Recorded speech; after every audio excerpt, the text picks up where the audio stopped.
Sa tuloy ayoko silang makasama na Hmm, ganyan. ganyan Gusto na. ko, lagi kong pray na kung nandito kami, bati-bati sila. Oo, Walang damutan, oo, walang yun, totoo yun. away-yan. Oo, totoo yun. Kasi kami po, tumira sila sa amin sa Maynila, ang tito ko noon. Oo, Hindi, walang ganyan, hindi sila nag-away ng inay ko, hindi gulo. Hindi yun silang magkasama dito, kung kailan sila nagkaroon ng dalawang bahay, Opo. saka sila nag-away. Kami ho Mm. hindi po kami naghahangad ng kahit ano diyan. Oo.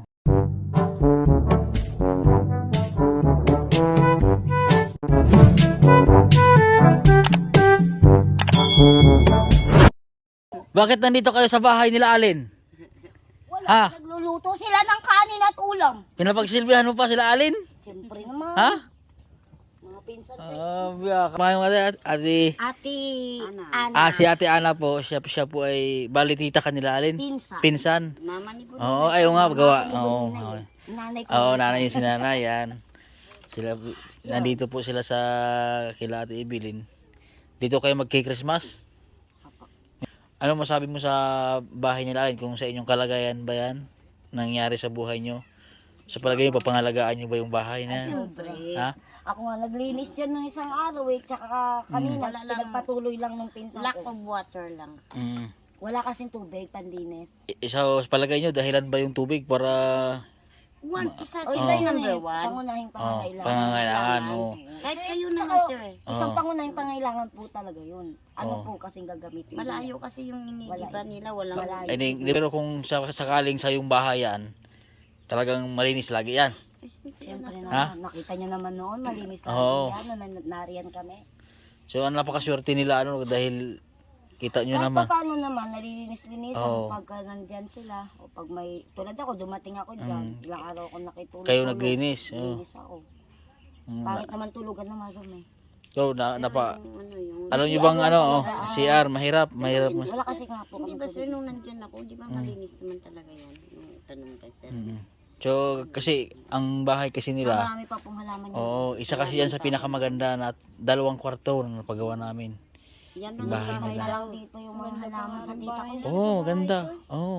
Oo nga po. No? Sliding. Sa akin, malaki lang at bato. Pero hindi konkreto na yari-yari na kagaya. Oo. Bato yan. Yan Kahit nga, saan na tiles lang ako pa yung tumitira. bahay ko, hindi naka-tiles eh. Oo. Yan, tiles pa nga lang. Kahit saan na lang ako nakikikubo. Oo. So ngayon si nanay nakatira doon sa dating bahay nila Ate Evelyn. Nandito na nga bang house ko ngayon. Oh, ito na yung bahay mo ngayon. Ayan, to, ito na yung bahay pala ni nanay ngayon, oh. Pamaskong handog para sa mga masipag na mga tiyahin ni Ale. Tignan mo, pinapagsilbihan pa talaga, pinapagluto pa ni ate sila. Kasi Oo. tinutulungan ko yung pinsan ko, isa si Angelica.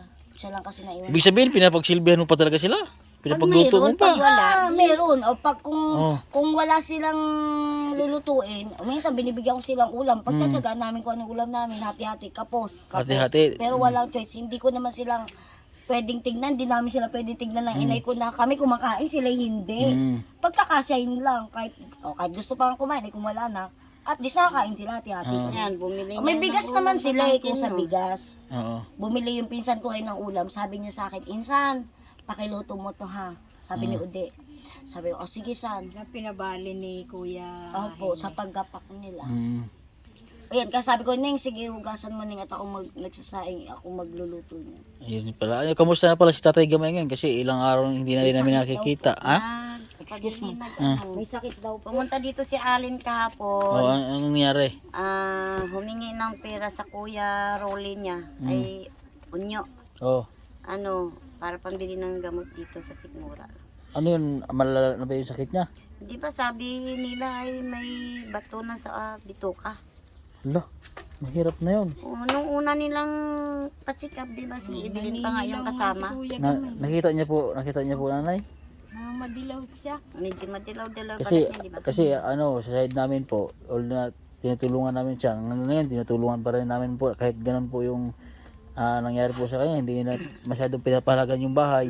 Patuloy pa rin kami nagtutulong sa kanila kasi part na rin siya ng pamilya namin. Kasi lahat ng tinutulungan namin ay nagiging bahagi na ng kung anong pamilya namin, parang pamilya na rin namin. So ngayon si Tatay Gamay ayun ay binigyan ng tulong ni rin ng pampagamot ata yun. Oo. So Ni Mama Lu. anong nangyari po ata ay parang hindi po pinagpa-check up, hindi na namin kasalanan yun. Kaya nga doon nga nahulog, parang bumagsak yung mukha ni Sir Renz. Oh, nalaman niyo po na ganun. Nanginayang talaga si Sir. Hindi nga Oh. sa paghinayang. Sa saksi ko po, Oh. pag po yun ay sinusumpong talaga po ko. Masakit, Nakakaawa. makakaawa po ano. Oo, suka ho na suka. Pagka nagkagaya. Ayan, nadadatnan ng Hindi nakain. Oh. Gawa. Ano yan po, nakalugmok na lang po siya. Oo, nakagayon na lang. Baluktot na gayon. Balok doon, nakaupo. Kung minsan dito siya, upo siya, nakabalok. Oh, kasi binigyan po talaga yun siya ng pampagamot. Oo nga po. Nabasa ka na anuhan ko yun eh. Oo. Nakuha ko sa... So si nanay naman, si nanay nga, sa tagal na namin pabalik-balik ito, alam na namin kung ano din yung sakripisyo ni nanay para sa kanila, di ba? Oo.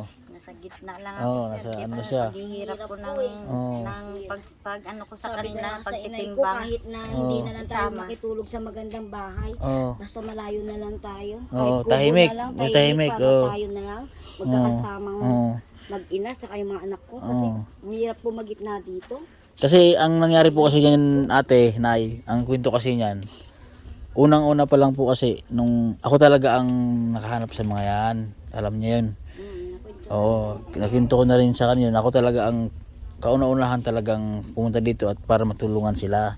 Yan, si Alin at saka si Ate Evelyn, ang naalala ko po yun, naabutan ko sa bahay na yan, dyan sa bahay na yan. Ayun, sa kubo na yan, naabutan ko sila noon. Ayun nga, at si Ate Evelyn yung unang namin natulungan, sunod lang yan sila Alin.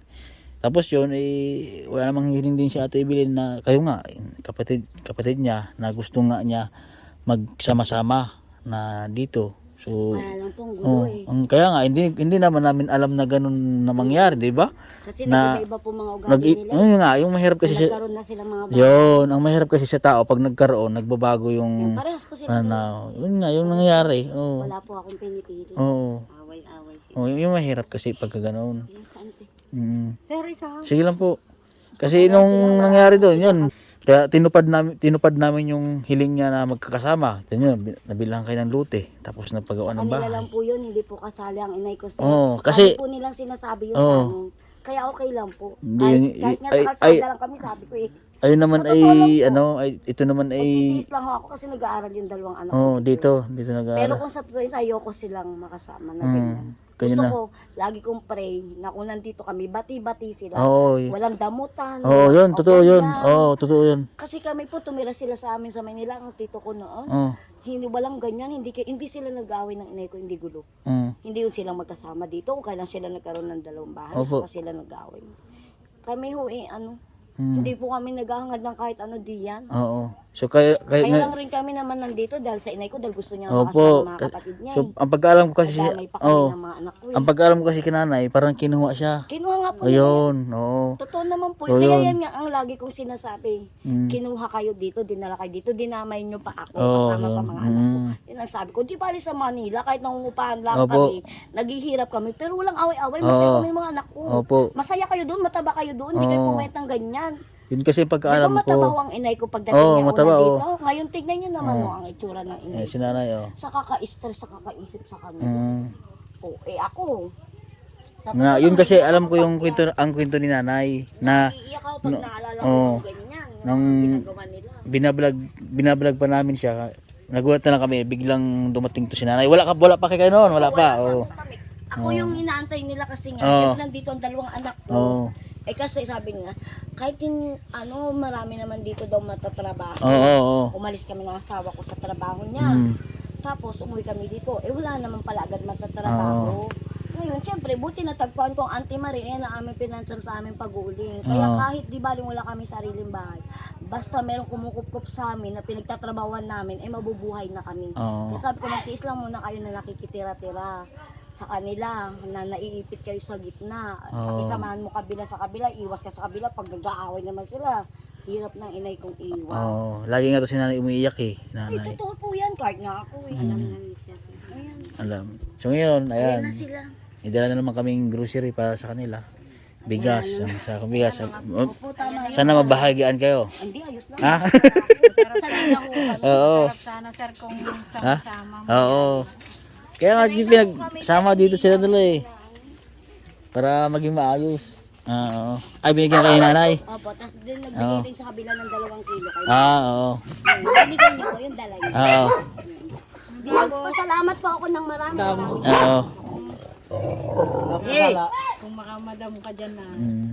Gawa ng nung nagbigay ako ng isang sakong bigas kay Ate Evelyn. Butit binigyan din kay Ate Evelyn.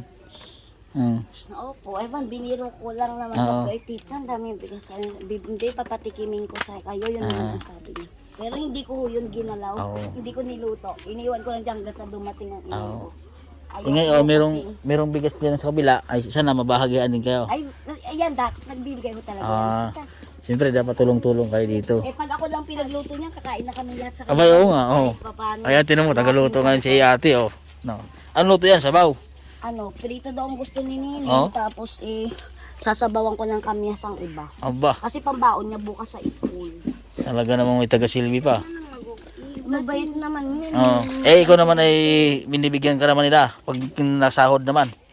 Hindi naman. Hindi ako nanghihingi po sa kanila. Pero yung kusang loob na Hindi po, basta kung ano bibili nila dyan, pag sinabi, lulutuin mo lang. kain tayo. Ganun lang. Ako pa nga nagbibigay sa mga iyan. Ayun nga. Pag ako nakakahango yan, pupunta sila sa akin, bigyan ko pa rin sila pang baon.